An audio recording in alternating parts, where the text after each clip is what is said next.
Hello there. In this video, we will show you how to integrate the email marketing software Omnisend with Appstle. This integration works with our memberships and loyalty apps. The integration is listed in the dedicated app integration section of each app. For memberships, it will be under Settings, General Settings, then App Integrations. For loyalty, it will be under More, then App Integrations.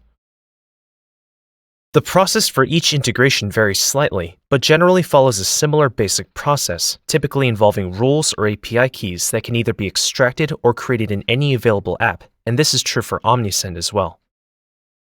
Navigate to your Omnisend dashboard by signing into your registered Shopify business account on the website. Click on your profile in the upper right and click on Store Settings. Now navigate to the API Keys tab. Assuming you have no API keys already set, click to create one in the upper right.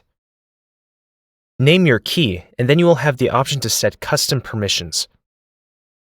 Be especially careful when toggling the various permissions on or off, otherwise you may wind up granting account permissions that you may not have intended to. Now click to create the API key in the bottom right. Copy your key, then come back to the app integration page of whichever one of our apps you are working with, paste it into the API key field in the Omnisend integration, then hit Save. The integration is now complete. I hope this helps. If you have any other questions, feel free to let us know. Thank you, and have a nice day.